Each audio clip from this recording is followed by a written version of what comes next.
Tá an deis á hapú agam inis, córas, éadrom, córas, hiarnród umpar a haláthair do Cathair nGaillimh.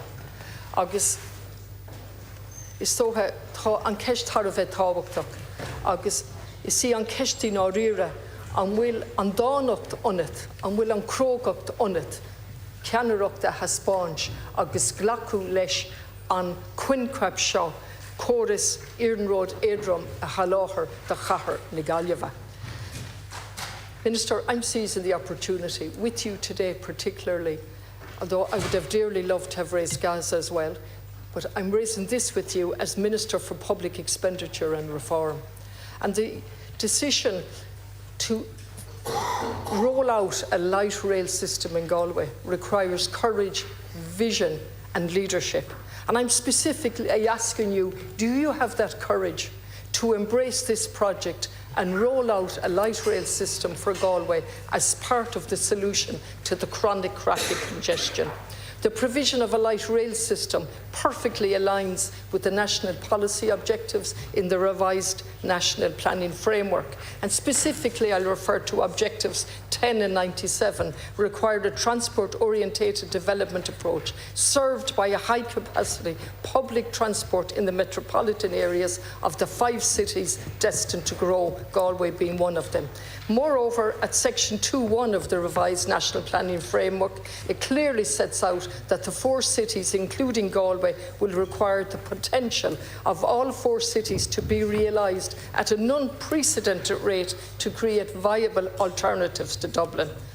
We have any amount of policies that this provision of light rail complies with, but let me just look at climate action and climate change, where it will actively help to reduce our emissions.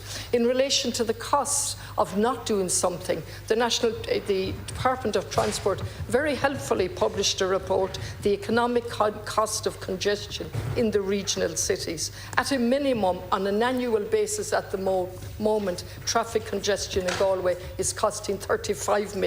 That will rise to an estimate 107 million and more in 2040. We're not talking here about the costs of fines. We're not talking about here the costs of lack of productivity, the costs of travelling and so on. And not alone that, but that report clearly said we need a more proactive deployment of sustainable transport for the growing traffic congestion in Galway. I'm saying clearly on the record that a huge amount of work has been done in relation to this project. A feasibility study has been published. It says it's eminently doable. Gluers on the ground, in addition to 24,000 signatures that I collected in 2018, says this, are begging the government to do this. Thanks very much, Deputy Connolly, and familiar with the serious congestion which exists in Galway City and indeed in the broader Galway region. And as you know, the National Transport Authority has been developing the Galway Metropolitan Area Transport Strategy to inform what's possible for the future in the context of public transport, but also road infrastructure in the Galway region and in conjunction with Galway City Council and Galway County Council.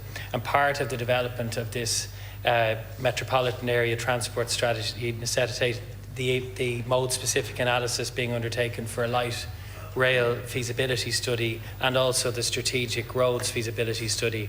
And that was published, the light rail study was published by the NTA on the 30th of October 2024. And the backdrop here is obviously the ongoing consideration of the ring road, which you're familiar with, but also I know the demand within Galway City for light rail. What we're doing within the National Development Plan, first of all, is prioritising transport infrastructure more generally.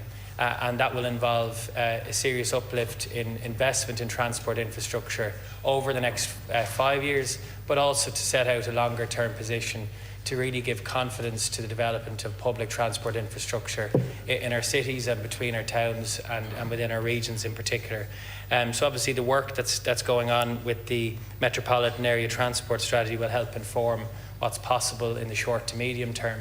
And I know that's being progressed by the 2 respective councils. And certainly I'm open as Minister to that engagement. We've had a kind of stop-start nature to light rail both here in Dublin and also in other parts. I think we do need, it's an effective way of delivering public transport in urban areas, and I think we need to have a better pipeline of light rail over the longer term, and I think the National Transport Authority and TAI need to work on that in terms of the respective metropolitan area transport strategies.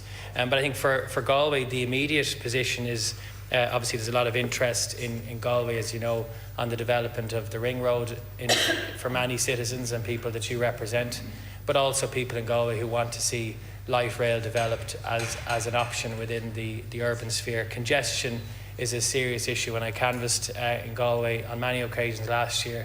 Public transport and the ring road were probably 50% of the issues raised on the door with many people that I engaged with. And I think as a government, with our prioritisation of transport infrastructure, we want to make real progress on some of the projects which can be started quickly, but also set out the longer term position around the area transport strategy about what can be delivered for Galway and the broader West of Ireland region over the coming period. Thank you, Minister. Deputy. Minister, I welcome the fact that you're going to prioritise transport in the revised plan. There's no sense of urgency when it comes to Galway City. Its growth has been hampered. It simply can't develop. I haven't time to go into the lack of infrastructure when it comes to basic sewage facilities. That's for another day, and I've raised it before. I'm sticking with just one issue today as one part of a sustainable solution. 2018, 24,000 people signed a petition appealing to the government to carry out a feasibility study. That took till last year. We cannot grow Galway. It's just a pretence and a mockery to say Galway can grow. It can't. There's a lack of infrastructure. Then we have obligations under our climate action plans. And one of the easiest way and the straightest way to comply with those obligations is to run out a public transport system, light rail and park and ride. Park and ride went into the city development plan in 2004, 21 years. It still hasn't been run out. What we need is vision, boldness from a government, boldness in the best sense of the word, to give the thumbs up to a light rail, put it into the revised, I'm going to finish, the revised National Planning Framework. And finally, there is a presentation in the AV room today at 3 o'clock, and I would invite all of you to that presentation in relation to light rail. Garmagh. Thanks very much, Deputy Connolly. And look, I think we all share the objectives of significantly improving transport infrastructure for Galway City, and obviously the work that's been undertaken around the feasibility study for light rail is important in that context. I know the National Transport Authority are considering that with the two respective councils. There has been significant investment in Kent Station, as you know, and to try and improve the connectivity with commuters. We've had it with More and others where there's been investment and upgrades. There's been a significant work undertaken relating to bus connects in Galway as well. But look, I acknowledge, and that's why I think I welcome the work that's been undertaken around the feasibility study for light rail in particular.